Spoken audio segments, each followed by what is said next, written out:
Hi, welcome back to Lowkey. It's not a podcast. I'm Amanda, and today I have Molly with me. And fun fact about Molly, we just met today. Yep.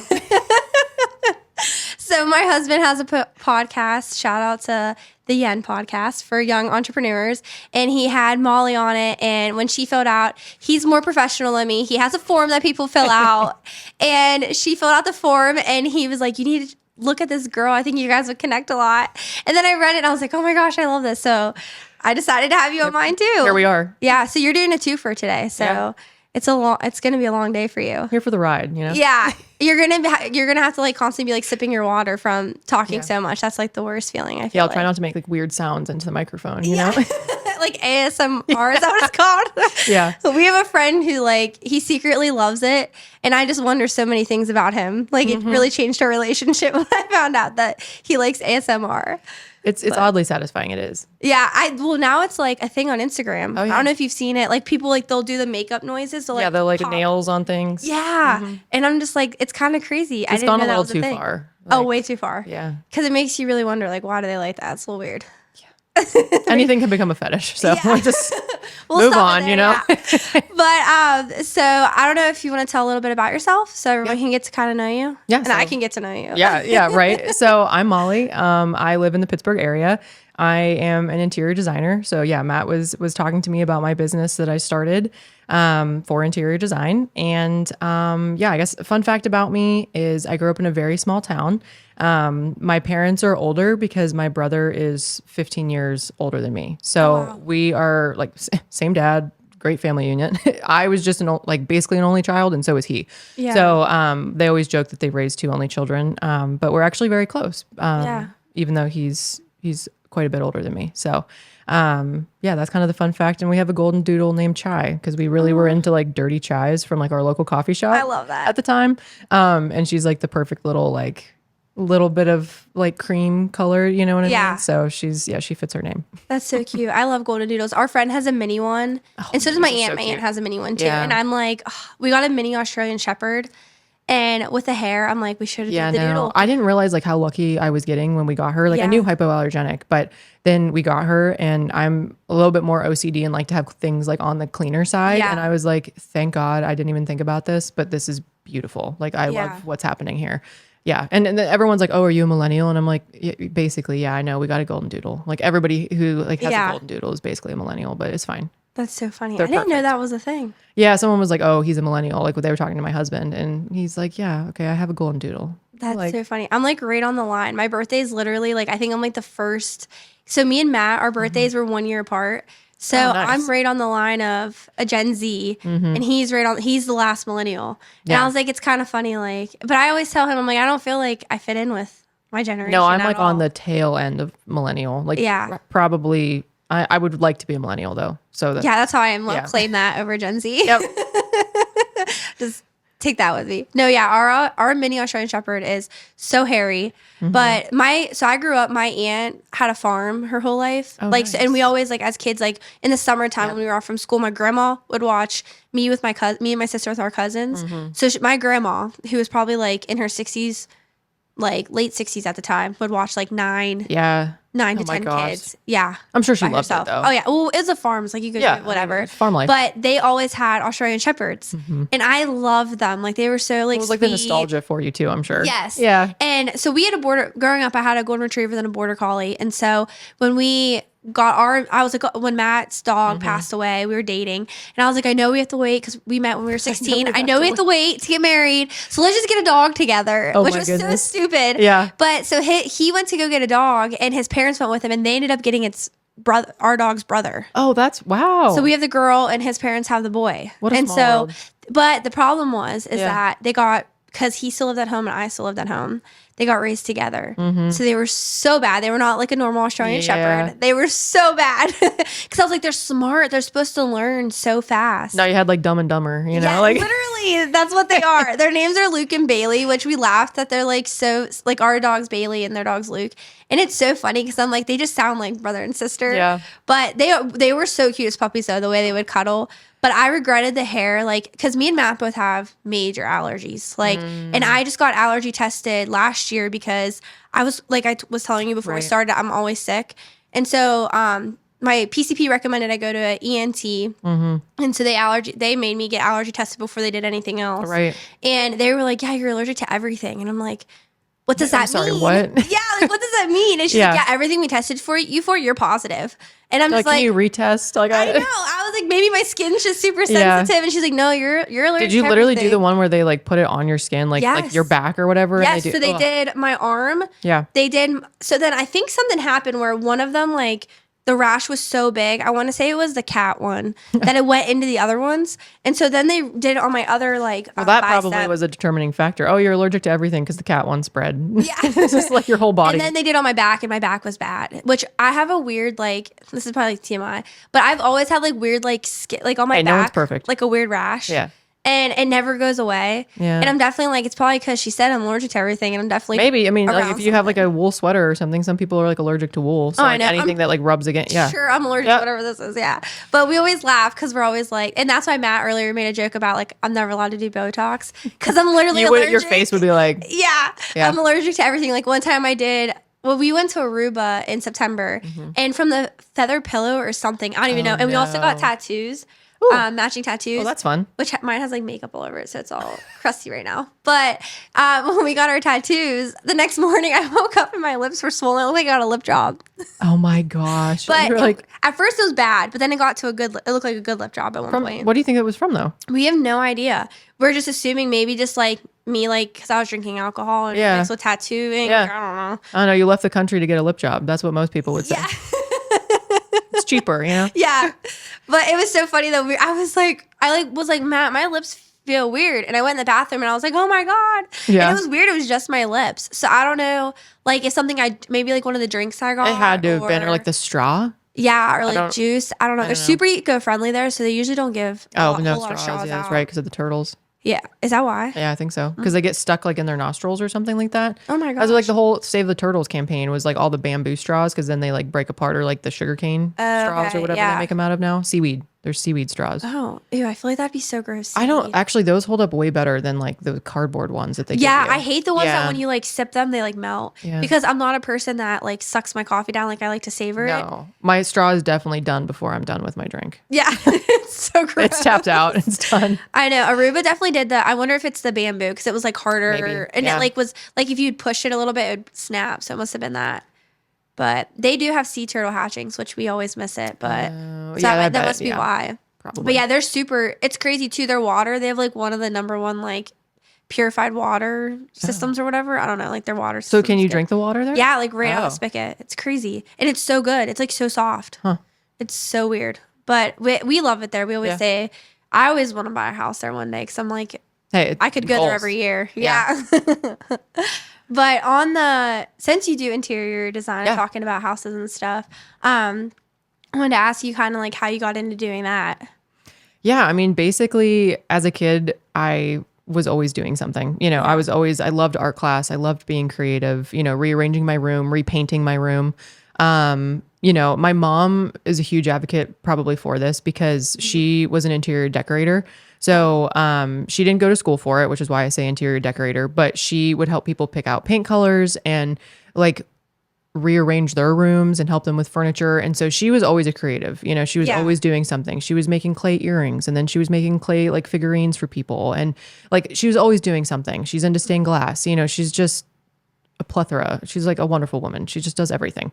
And she's so creative. And so growing up with that, obviously, and seeing her be so creative, it kind of really opened the door for me to be able to imagine what I could do. Yeah.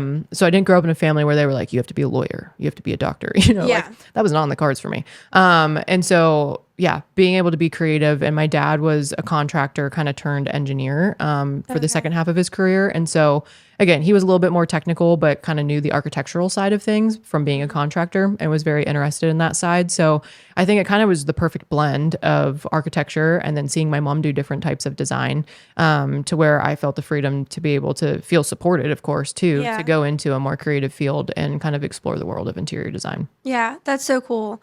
I feel like I'm always just like, I remember being like 18 and getting ready to go to college. And my parents were like, basically it was always like, you're just really smart and really good at school. Mm-hmm. So you need to do something that makes like really good money because you're just really smart. And I'm like, And I remember getting to college being like, oh my God, I'm so dumb. I'm so dumb. I came from a small school. So literally my graduating class was, I always tell people 60, 70, between 60 and 70. Yeah.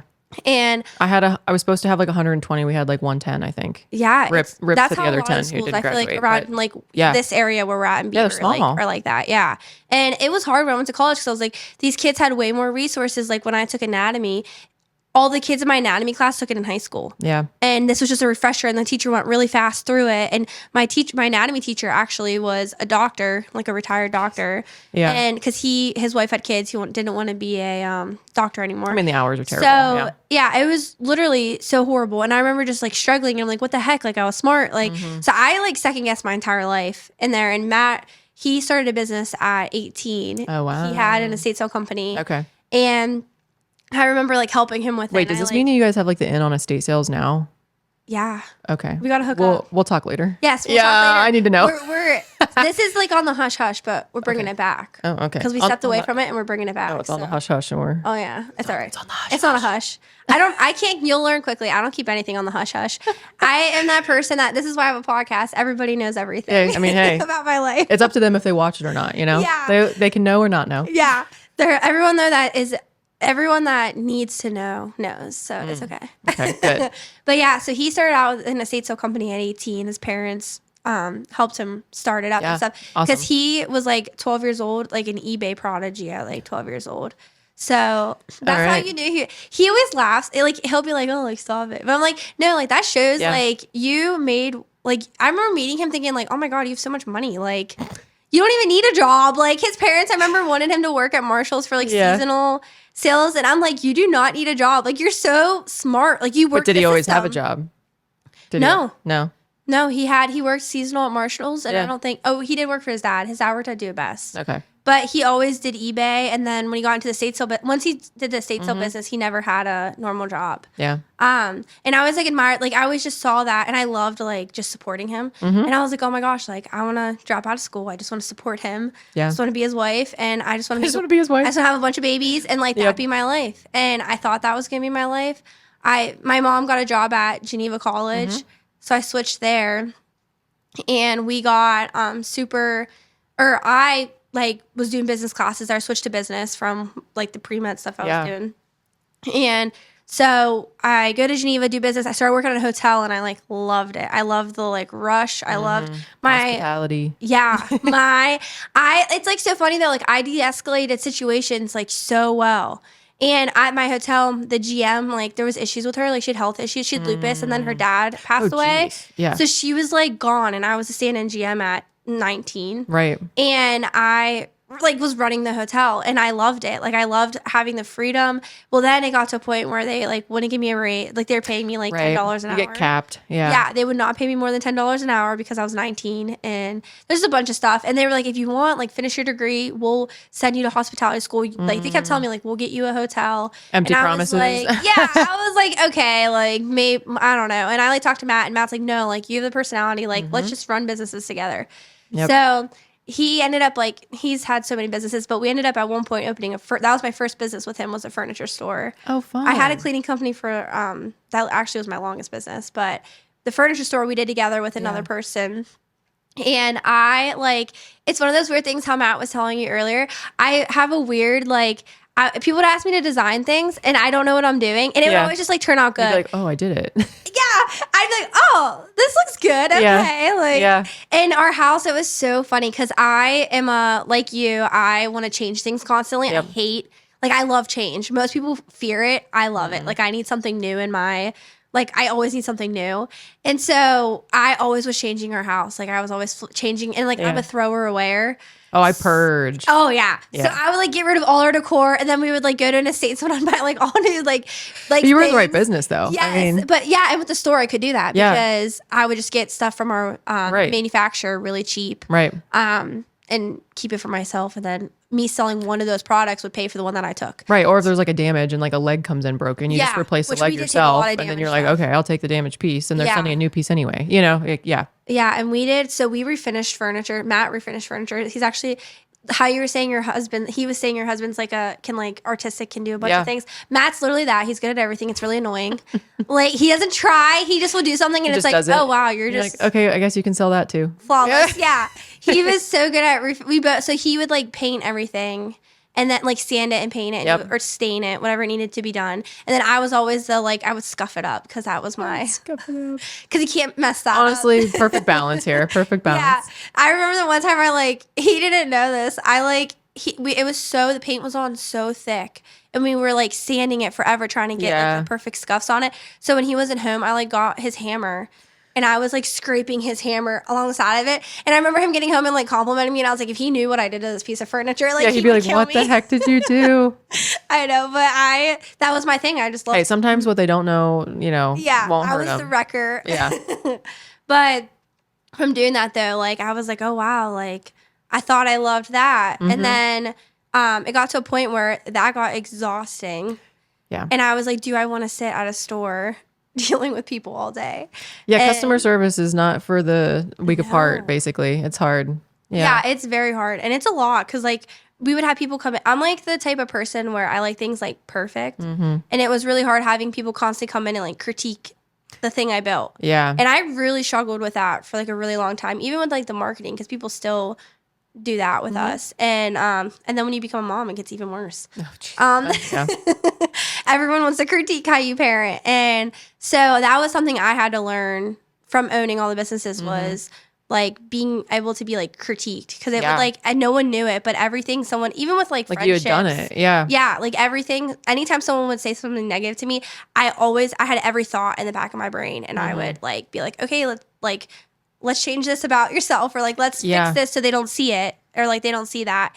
And so that was something that I like with the furniture store, I really struggled with a lot. And we ended up getting to a point where I was just exhausted. He was exhausted. And I was like, this is going to eventually cap. Like you can't, it's a furniture store. There's only so much you can do with it. Yeah. And so we decided to close it because our rent went up and we felt like it wasn't worth it. We were in New Brighton. It was just timing. Like, we felt God moving us into a new season. We felt like confident about it. And so we ended up renting this office here and he was going to do real estate.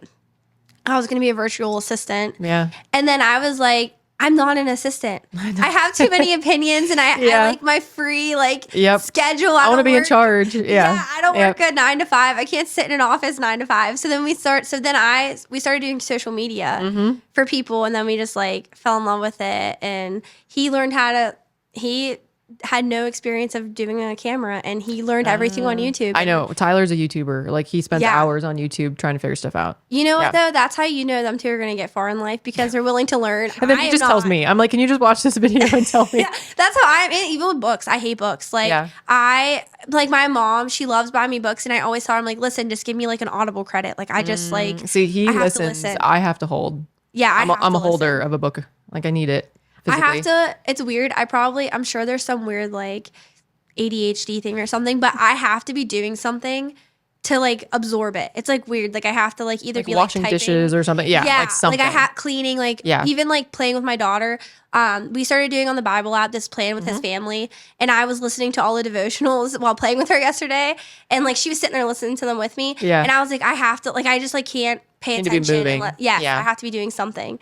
So that's like one thing too, like I've learned, but I always am like to him, I'm like, can't you just like watch the YouTube video on how to fix the thing and then just tell me what to do and then I'll understand it. Yep. But yeah, so that's going to get them far. Oh, everything's on YouTube. Yeah. Yeah. But with that though, like it's like funny because our house, we've always had like from the leftover things from the store and people always like would go shopping in like our basement. Cause I would just keep everything because I'm like, yeah, why not? I know. I felt like too, you feel so tired. You're like, I really put so much effort into this and I don't want to like just give it away to somebody or sell it. And so all our family members, they probably don't even know. They all have pieces of our store in their homes. My mother-in-law's the worst though. I like love going through her house or like I've been helping her like pull things out and so we've been staying with them and I helped her like get her Christmas stuff out and I'm like, oh my gosh, this is from our store. Yeah, you're like, oh. And it was so cute, but that's definitely like something that I've always weirdly like, I don't know, I've always been like, I wish I had good style, but I think I do just like secretly like there enjoy people it. either have it or they don't, and so like you clearly have it. You know what I mean? And it's like if you decide to go into your interior design, you could probably do it. You know what I mean? Like because there's a lot of people who can go through schooling and again not even use their degree because they end up realizing like, hey, I'm either not good at what I went to school for, or like not that you're not good, you just don't want to. You're not passionate about it. Like it's just not in you like it was. Yeah, and I even think with like what you do and how you say like being a creator and stuff, like you have to, styles are always changing. Oh my gosh. And even though like people always make the joke of like, oh, the 90s are back in again, but it's like you still have should not be. It still evolves. I'll say you know it what here I now. mean? Yes. Yeah, I know. A style though like always evolves into something, and we're always changing it and making it ours. And when people see something they like, they're like, oh, and like they'll copy things, but they still make it their own. So like you definitely like have to have that creative aspect to you. Well, it's individuality, right? Yeah. So I mean, you want to be set apart enough, but not so much that you're maybe ostracized, right? Like from society, like the black sheep of the family. But you know, it's important to kind of have an identity, you know, and stay true to that instead of just trying to like fit into the crowd too. Because I think there's a lot of things right now where it's like, you know, I just bought white sneakers yesterday. I admit it. I got a pair. But my friend and I were talking and we're standing there in the shoe store and she's like, it's because there's no individuality anymore. Like I was like, oh, I think I can wear these and I can dress them up and dress them down, but maybe these ones feel too casual. And she's like, those ones just feel casual because everyone wears them now with like out and about, you know, like everyone's wearing them with like joggers and a sweatshirt, or like you can dress them up with like jeans and a blouse, you know, whatever. And it's like, those are huge right now. It's like any version of a white shoe is like super, super in. And it's like, I have some gold bows that I'm going to put on them like when I wear them, but it's like, you know, it's like, I still want to fit in. Yes. Like inherently that's within me. However, how can I do it in my own way and like spice it up a little bit? No, yeah, I think that's like a good like mindset to have. With your field, do you feel like is like comparison hard in your field? Yeah, I mean, yes and no. I mean, Instagram is so visual. So like obviously I follow a lot of like top interior designers who have like thousands of followers. And so their designs are very curated and they're using fabrics that I couldn't even think about using right now with my clients. You know, like they're super expensive and or you can just look at a project and know there was like no budget basically.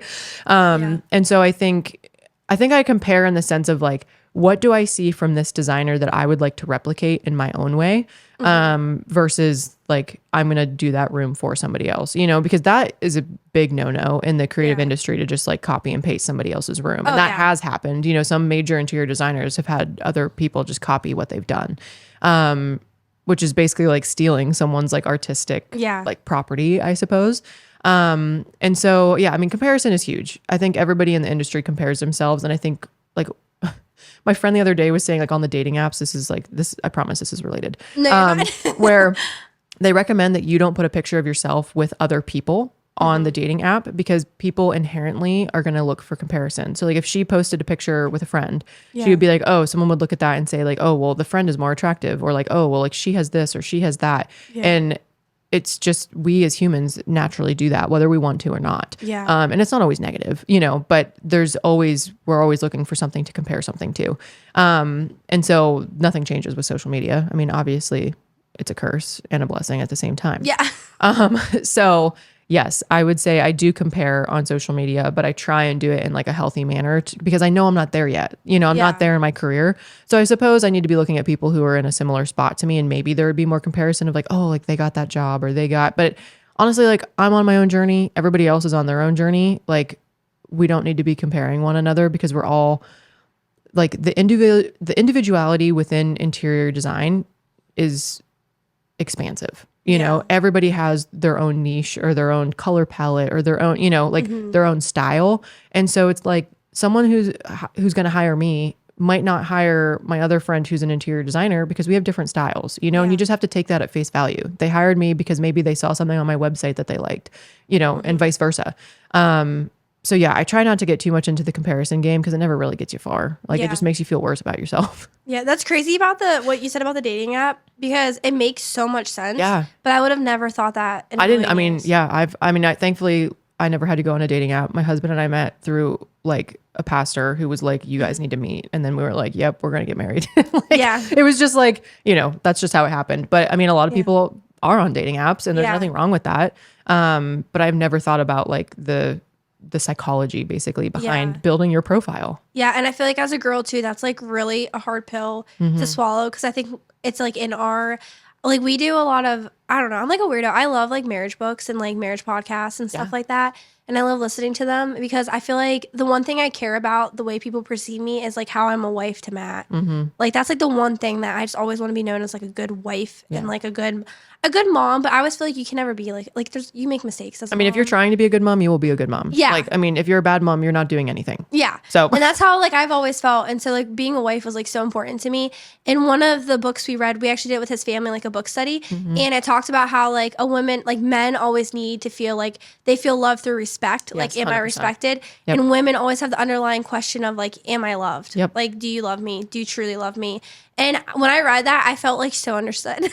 yeah, no, it's so true. And but it's so hard, I think, too, with social media, having that balance of like, I do it for a living, and I've even had to tell Matt that like I have to take like I have to step back a little bit break, because when you're looking for videos for us or for our clients, it's like hard to not compare yourself. And but I realized like that question of do you love me? It's never going to go away, and I feel like you almost have to like accept that to like be able to like conquer it. And I feel like when you're constantly like in denial, you're just stuck in that like cycle. Yeah. But it is crazy how like as a girl that cannot be that has to be like a hard pill to swallow, being like, oh yeah, you can't post a picture with your people because people will compare. I mean, you can, but yeah, Yeah. know that might be the factor, you know. And she was saying like, you know, obviously some people can be mean and be like, oh, I thought you were the other person in the photo, and it's like, wow, okay, first of all, that's really rude, but I guess this is like where we're at in the world right now.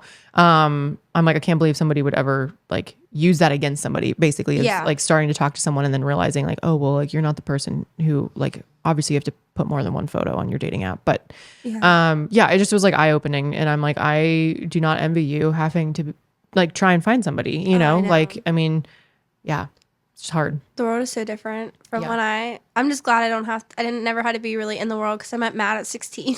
Yeah.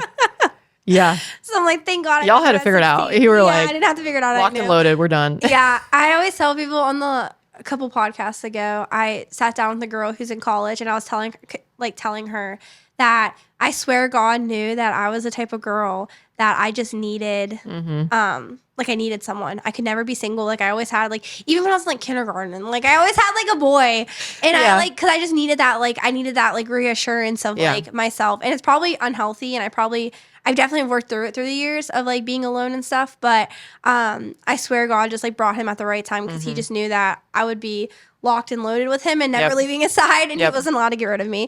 Like he threatened one time. He was like, because I like was like mad at him, a typical like college girl. Like we live an hour apart, and I remember being like, I'm gonna break up with you, and he was like, if you break up with me, we're never getting back together. And I was like, okay, I take it back. Yeah. Sorry. I take it back. I didn't mean it. But because he knew I was like, I'm a loyal person. Like I always just need someone to be, I just need people to be loyal to. But I would say God like did that because I could never handle the dating apps. Oh my gosh. Yeah. I mean, commitment is a huge thing for a lot of people. But I think like, being able to find your person and actually know that the other person is like what they're saying is valid and true, and saying like, I am committing to you. And I was just talking to Tyler, my husband, the other day about how I think so many people get into marriage and don't realize like how much of a true commitment it really is. And obviously being a Christian, you have a lot more understanding of marriage and like the commitment you're making to one another too. But I just feel like that's unfortunately where it falls apart for a lot of people, because they just think like, oh, okay, well, we had a huge argument. Like, why should we work through it? You know? And it's, for me, it's like, divorce is not an option. Like that. I mean, of course it is in certain circumstances. Yes. None of those are happening. So, like being able to know that you're with your person and you trust them and they know you better than anybody else. Like they're going to be the people who are going to support you the most and know the desires of your heart and be able to help you achieve those. Like it's a really beautiful process. Yeah. And I even think like when you're dating and like engaged, and when you're even first married, I think there's like stupid little fights that happen, but I think too, like the more you get to know each other, the more you do still find out things. And like we've been together for 10 years, and I know like when I like see like personality traits of him sometimes, and I'm like, oh, I like didn't. Well, you guys are completely different people now. I didn't know this. Yeah. Than you were when you met. Oh, I know. And that's what I always say too, like helped us is we dated for so long that we went through like high school phase. Mm-hmm. Like I was in high school when we were both in high school when we met. And then like we went through the college phase, the what are you going to do with your life phase, Yep. the like questioning everything phase. And so like we went through so many phases that I feel like it like now when I find like when he does something and I'm like, oh, like I don't like that about you. Why did you do that? Or why did you say that? Or why do you feel that way? Yeah. And it's been like hard on me because I've like started to notice like almost like our fights now are more like it's almost like we're like stubborn and like Oh yeah. no like but it wasn't like that in the beginning. Yeah. Like I remember I forget what it was. We really like I remember I was like so dramatic and like I was like I Aren't we can't all? remember how it was. So we like it was something so stupid we were fighting over and I was like so mad. I was like, this is not the man that I married. And I was like, why would I throw that out girl. there? Like why would I say that? Yeah. But it is true like sometimes it does like shock you. Like I remember being like shocked because I was like, I've been with you for 10 years and I like it was almost like I was like mad at myself that I didn't know that about him or like I didn't see that Yeah. the way he felt about I mean, something. it's like life goes very fast, right? Oh, yeah. And so it's almost like a good reminder to slow down and remember who you're with and how you both have changed and like evolved, right? And sure, there's always going to be something about our partners that we're like, insert eye roll, you know what I mean? But there's so much beauty in it too of like, so I'm going through this book called 1,000 Gifts.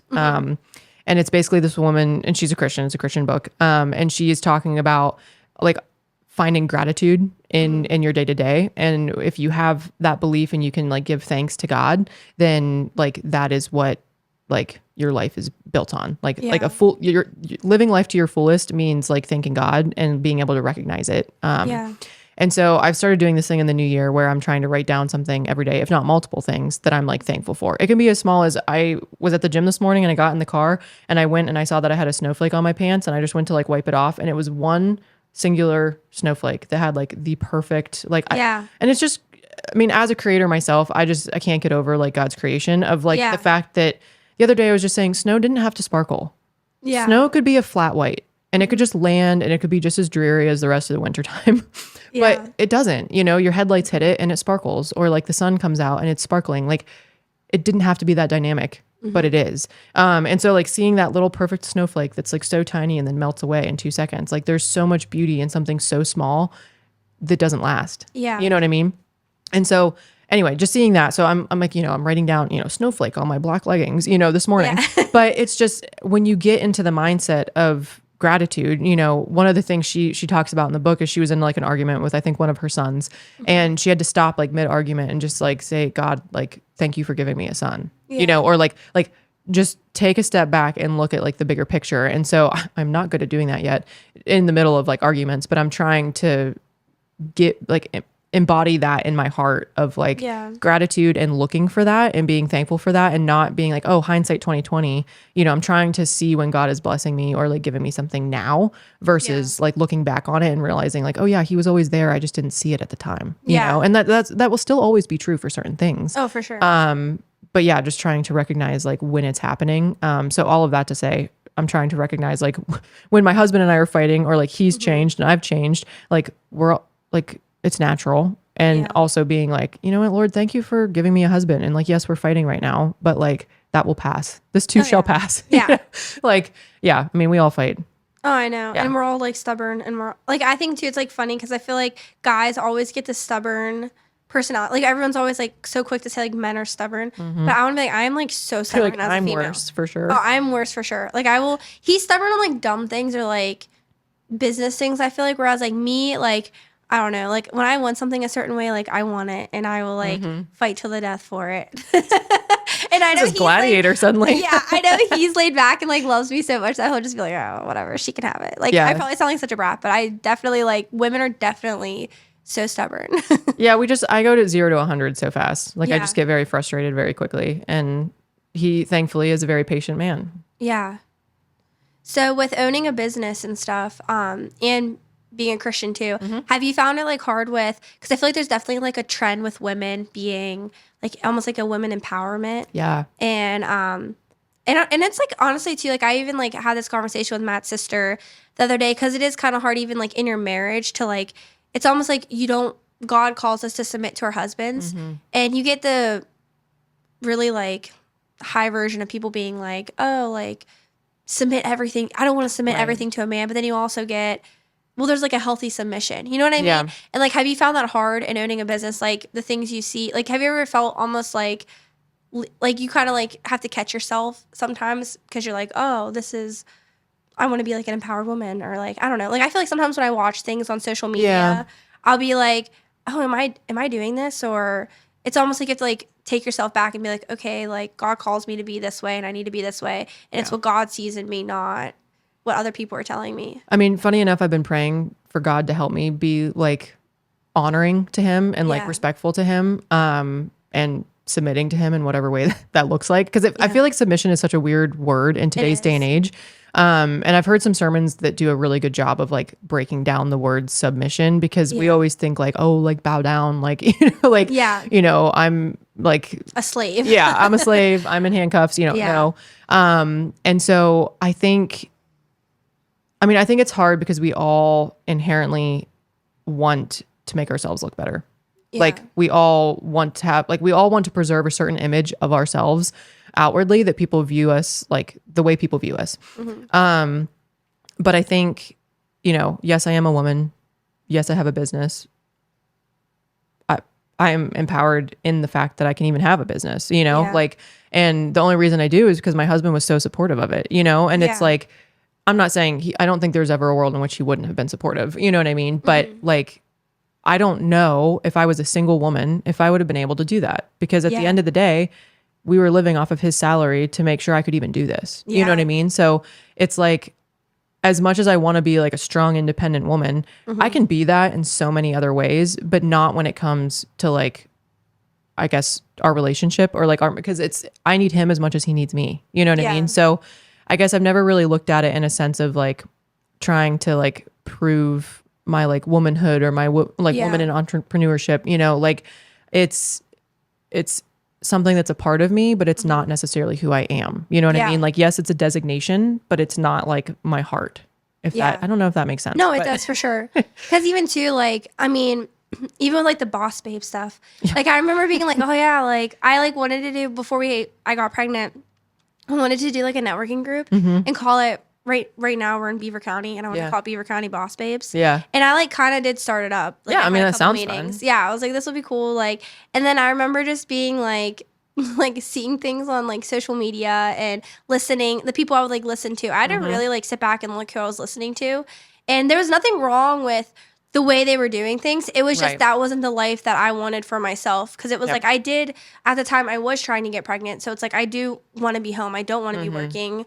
My goal in life, like, yeah, it'd be nice to make a lot of money and live a comfortable lifestyle. Like, that would be really nice. It'd be nice to go on vacation. It'd be nice to take our kids to Disney every year. Like, that's the dream. But in this, like, my main goal and our main vision, like, for our marriage, for our family, for our businesses, is that everything would be honoring to God. Right. And when you're listening to people that, like, I was getting, like, so frustrated with myself because I was, like, I would hear these girls talk about running their business and how they're doing things and they were assertive, and I was like, oh, that can be me. And I felt like I was almost like, I need to be like that to run things. Like, that's how women run things. And I would, you have like, to overprove yourself. And I would like find myself even like to Matt being like, Matt, you need to do this and we need to do this, and like almost like making like a power move. And I was like, what am I doing? Like, that is not. And I was like, I was straining my relationship. Like, I'm sure Matt didn't notice it, but like for me, I was like, I'm straining my relationship with my feelings on Max. I'm trying to like dominate over him. And then like our daughter, I was ruining our relationship because I'm focusing so much on trying to get our family somewhere so we could be comfortable. But it's like, that isn't the desire that God put in me. That's the desire he put in Matt. Like, Matt's the provider. Well, and I think just like you like said, you didn't realize what you were listening to, or like you were listening to it, but you weren't really like, I mean, there's a difference between like listening and then like acting, right? Like acting on what these people are saying. And I think it's very hard in today's day and age. Like, you just have to be very mindful of what you're letting in. And it's so funny. Growing up, my mom always was like, you have a backpack, like a hypothetical backpack, and whatever you put in the backpack, you can try and take it out, but like you're still carrying it around. You're still walking around with it. And it's like a small little thing, but I've carried it carried that backpack around my entire life because I look at it like luggage. Like what is the baggage that I'm carrying around? What do I need to like take out of the backpack and process? And also what am I like entering into my life? And I think with social media being like so accessible, again, there's like a lot of beauty in social media and there's a lot of good that's happening. Yeah. But there's also the other side of it where like people are mean and like leave mean comments. And, you know, there's always like some person who could pick you apart on any given day if they found your video or if they found your post, you know?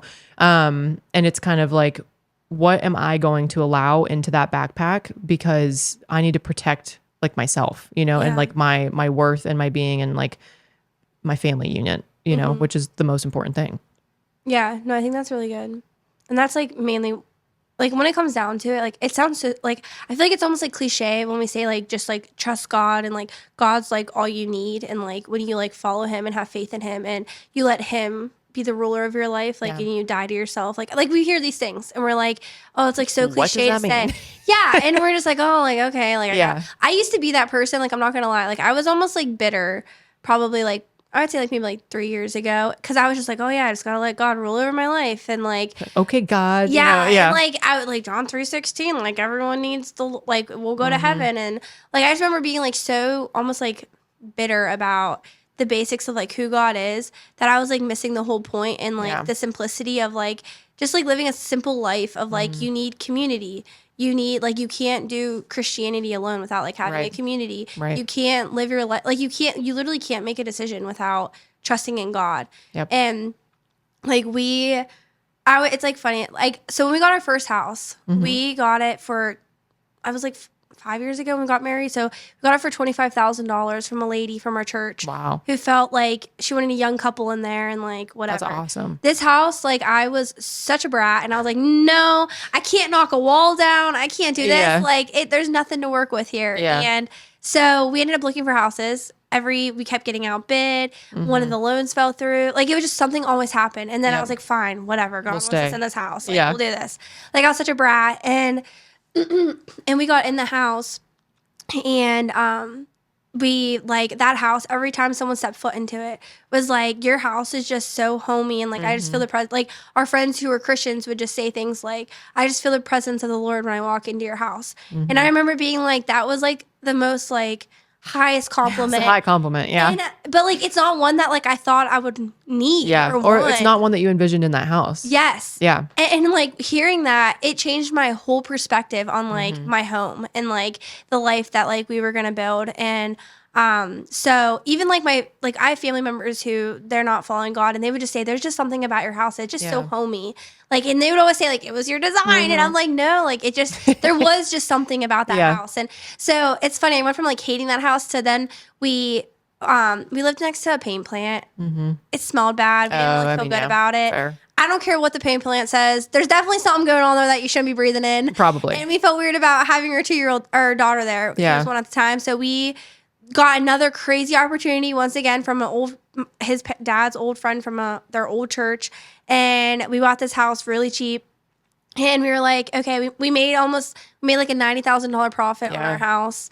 So we're like, we can just buy this cash, fix it up cash, and like set ourselves up good, pay some of our debt off, like get like reset our foundation, like get back on track for our kids' sake if we ever want another kid or whatever. This house was so humbling because Matt was like, I don't know if like he did not want me to look at it because he was like, I know you're gonna think I'm crazy, and I was like, no, I trust you, like I trust you. A little bit of a fixer-upper. If God put on your heart, like I'm gonna trust you.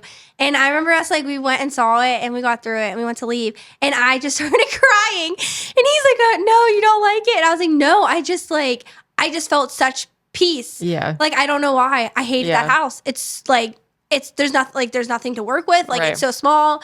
We're downsizing. Like what if we want to have another kid? Like I want to have more kids. Like I don't want to be in like because of what happened. I don't want to be having kids too late into my 30s. Right. And and so we.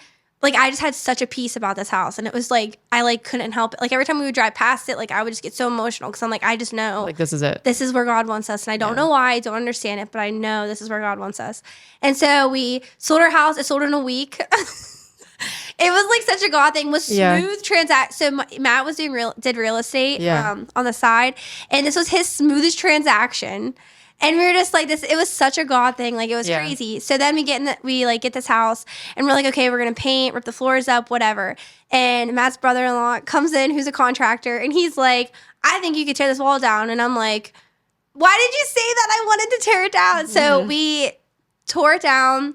There was a chimney there, so we took the bottom half of the chimney out, reinforced it so the chimney would stay upstairs. To make a long story short, that didn't work. We ended up having to just take it completely out, build walls upstairs, the bedrooms and stuff, and it was just like a really long process. We've been living with my parents and his parents, going back and forth for 7 months with a dog and a 2-year-old. Yep. And it's like weird though, because I tell people like it's been really hard, but at the same time though, even when I have my bad days, I always just get that peace back. And I'm always just like, you know what, God wanted us here, and like I know he has a purpose and a plan for it. It's a process. Yes, it's a process. I just have to deal with it, and like I have to accept it. And it's not been easy. Like it's been really hard, and like I love my mom. It usually isn't. Yeah, and I love my mom, but like you're just not meant to live with your parents when you have kids. Like and so like it's like, because you're trying to keep those relationships good, and like the frustrations, like I always tell Matt, like it'd be frustrating because it's like I can't, if I want to have a lazy day, feel like I can't have a lazy day because both our parents are watching us and how I do everything. And which I know they don't care. But then I also am like, I feel like with Matt, I'm like, like we can't fight. We can't talk things out because his parents are going to hear me talk to him like that. Or my parents are going to be like it just like I felt like I couldn't fight or like lash it out or talk it out. And I'm a very like loud and passionate person. Like I can't be a loud, passionate person.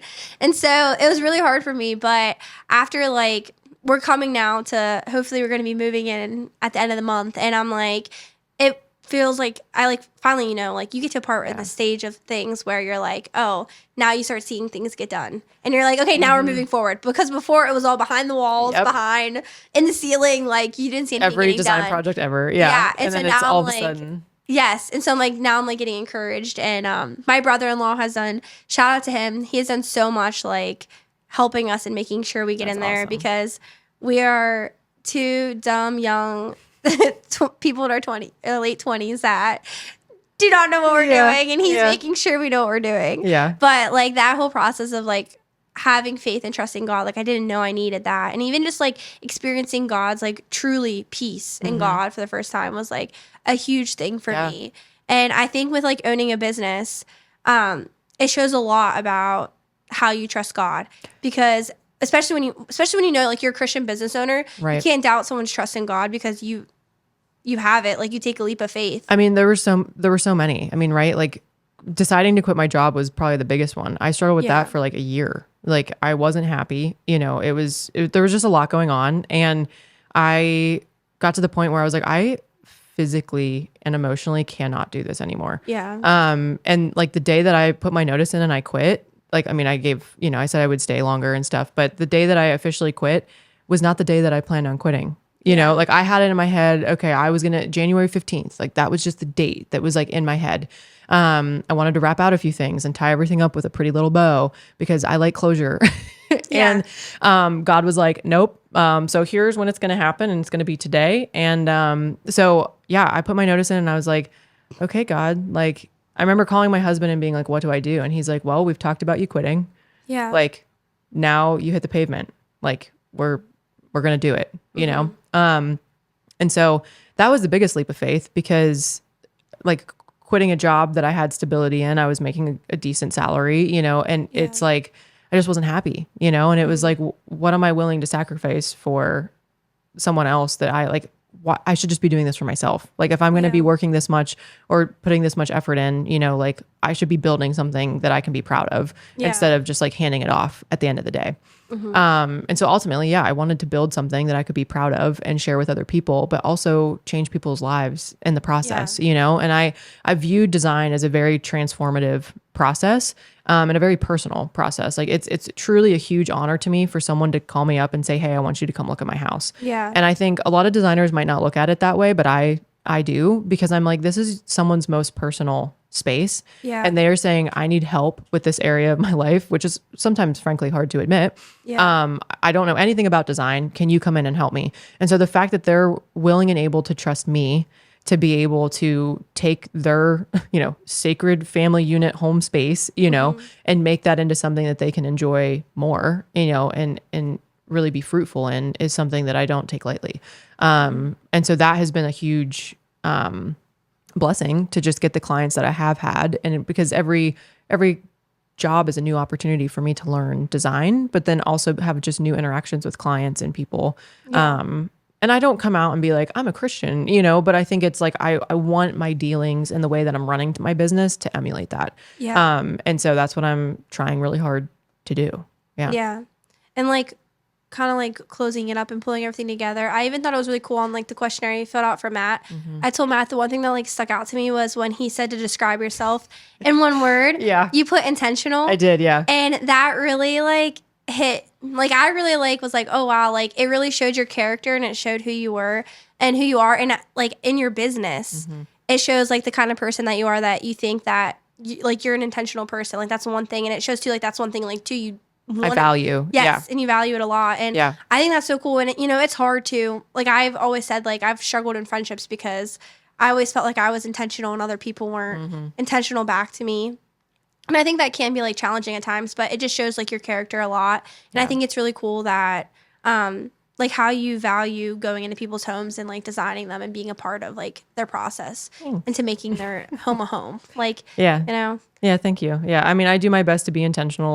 Like who I am on screen is who I am in real life too. I mean, obviously I'm not perfect, but but I try really hard for when people meet me, like this is who you're getting, and I'm not trying to steal your money. I'm not trying to be someone who I'm not, I'm not trying to show up with, all of my gizmos and gadgets and trying to impress you. Like I know what I'm doing. I'm here to do it. And if you trust me, this will be a great working relationship, like just allow me to show you what I can do for you, basically. Yeah, I think that's like a good mindset to have too. But and then the one last thing I just wanted what I do at the end of every podcast is I just ask someone to give like advice. I ask the people to give advice to someone. And so what would be like one piece of advice that you would give someone, whether it was something someone gave you or you read or just whatever helped you in taking that leap of faith to start your own business? One piece of advice? I'm just kidding.